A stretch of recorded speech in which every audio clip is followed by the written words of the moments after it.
PTN news کے ناظرین السلام علیکم۔ ناظرین، پاکستان کا سعودی عرب کو چھوڑ کر نیا اتحاد بنانے کا فیصلہ، جس کی چودراہٹ پاکستان کرے گا اور پاکستان ہی اب اس نئے اتحاد کا سربراہ ہوگا، جس کی قیادت عمران خان کریں گے۔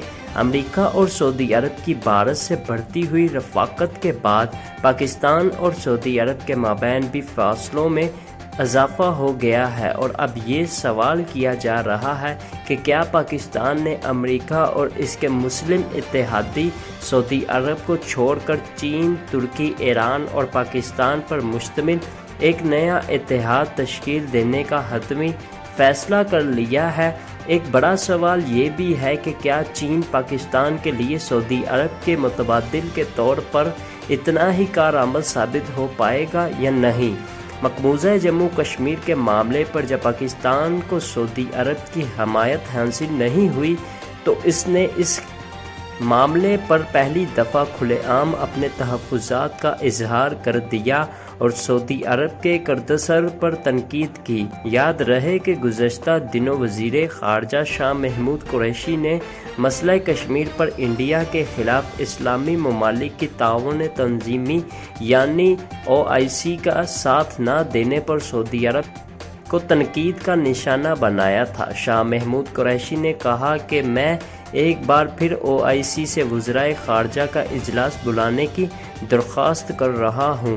اگر آپ اب بھی اس کا انعقاد نہیں کرتے تو میں وزیر اعظم عمران خان سے یہ مطالبہ کرنے پر مجبور ہوں گا کہ وہ ان اسلامی ممالک کا اجلاس طلب کریں جو مسئلہ کشمیر پر ہمارے ساتھ ہیں اور مظلوم کشمیریوں کی حمایت کرتے ہیں۔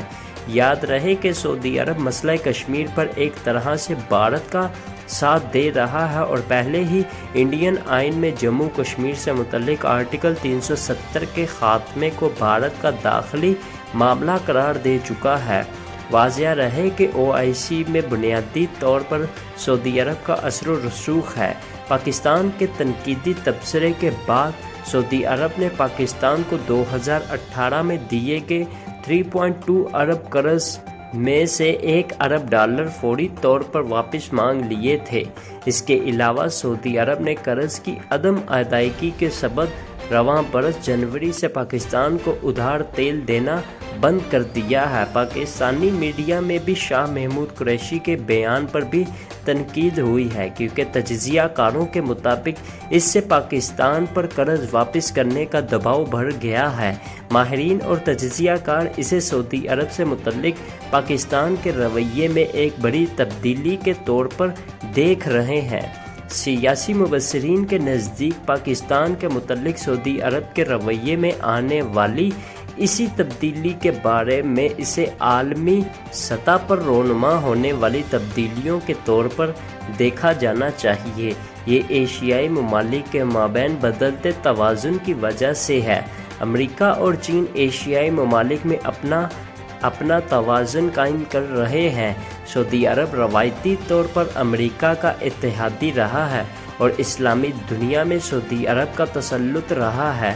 اب جب کہ امریکہ اور چین کے مابین سرد جنگ کی ایک نئی صورتحال پیدا ہوئی ہے، چین ایشیائی ممالک میں دخل اندازی کرنے کی کوشش کر رہا ہے اور اس کے لیے نیا توازن قائم کرنے کی کوشش کر رہا ہے۔ یہ بھی ایک حقیقت ہے کہ ایران کے ساتھ چین ایک بڑا معاہدہ کرنے جا رہا ہے۔ وہ پاکستان گوادر پورٹ اور چین پاکستان اقتصادی راہداری یعنی CPEC میں بھی بڑی سرمایہ کاری کر رہا ہے۔ اس طرح سے پاکستان اور ایران دونوں چین کے قریب تر آ رہے ہیں۔ عالمی اموار کے بعض ماہرین کے مطابق در حقیقت چین اسلامی دنیا میں سعودی عرب کا متبادل بننا چاہتا ہے اور اس کے لیے وہ ایران، ملیشیا اور پاکستان جیسے ممالک کی طرف دیکھ رہا ہے۔ کچھ عرصہ قبل ملیشیا میں ایک بہت بڑا اسلامی ممالک کا سربراہ اجلاس بھی ہوا ہے، جس میں پاکستان اور ایران نے بھرپور شرکت کی تھی، جبکہ سعودی عرب اس میں موجود نہیں تھا۔ حکومت پاکستان نے 2018 میں چین کے ساتھ تقریباً $62 ارب کے CPEC منصوبے میں سعودی عرب کو شامل کرنے کا اعلان کیا تھا اور اس معاملے پر عمران حکومت کو حزب اختلاف کی جماعتوں کی تنقید کا سامنا بھی کرنا پڑا، لیکن بعد میں حکومت پاکستان نے اپنے فیصلے پر یو ٹرن لیتے ہوئے واضح کیا کہ سی پیک دو طرفہ معاہدے ہی رہے گا۔ دوسری جانب گزشتہ کئی برسوں میں خلیجی ممالک خصوصاً سعودی عرب کے ساتھ انڈیا کی قربت میں اضافہ ہوا ہے۔ انڈیا کے متحدہ عرب امارات اور سعودی عرب کے ساتھ معاشی تعلقات کے علاوہ سیکیورٹی پالیسی کے حوالے سے بھی تعلقات مزید بہتر ہو رہے ہیں۔ انڈیا، امریکہ اور متحدہ عرب امارات اس بدلتے ہوئے توازن میں فطری شراکت دار بن رہے ہیں۔ سعودی عرب اور ایران کبھی بھی اکٹھا نہیں ہو سکتے۔ سعودیہ امریکہ سے قربت کی وجہ سے سعودی عرب بھی انڈیا کے بھی قریب تر ہوتا جا رہا ہے۔ ماہرین کے خیال میں چین خلیجی ممالک کے بازار میں اپنے امکانات یقینی طور پر تلاش کرنے کے در پر ہے، لیکن جیو اسٹریٹجک معاملے میں ایران اور پاکستان سعودی عرب سے زیادہ اہم ہے۔ چین یقینی طور پر سعودی عرب کو امریکہ کے اثر و رسوخ سے نکالنا چاہتا ہے، لیکن وہ کبھی بھی پاکستان اور ایران کی قیمت پر یہ کام نہیں کرنا چاہے گا۔ اس کے علاوہ چین اب پاکستان اور بنگلہ دیش کو بھی ساتھ لانے کی کوشش کر رہا ہے۔ بعض ماہرین بدلتی ہوئی موجودہ صورتحال میں اسرائیل اور ایران کا کردار بھی دیکھتے ہیں۔ امریکہ اس وقت ولی عہد شہزادہ محمد بن سلمان کی حمایت کر رہا ہے، مگر اس کے باوجود مستقبل میں عدم تحفظ کے احساس باقی ہے۔ اس کی بنیادی وجہ اسرائیل اور ایران ہے۔ محمد بن سلمان کی آمد کے بعد سعودی عرب کے اسرائیل کے ساتھ تعلقات تاریخ کے بہترین دور میں ہیں۔ ان کے تعلقات پہلے کبھی اتنے اچھے نہیں تھے، لیکن آج یہ دونوں ممالک ایران کے خلاف متحد ہیں۔ اس کے ساتھ ہی اسرائیل کو ایک مؤثر ترین مسلم ملک سعودی عرب کی حمایت حاصل ہو رہی ہے۔ سعودی عرب نے اب اپنی شناخت کٹر وہابی مملکت کی بجائے ایک سنی ملک کے طور پر بنائی گئی ہے۔ اس سے یہ پیغام دینے کی کوشش کی گئی ہے کہ جو بھی ایران کے خلاف ہے وہ سعودی عرب کا شراکت دار ہے۔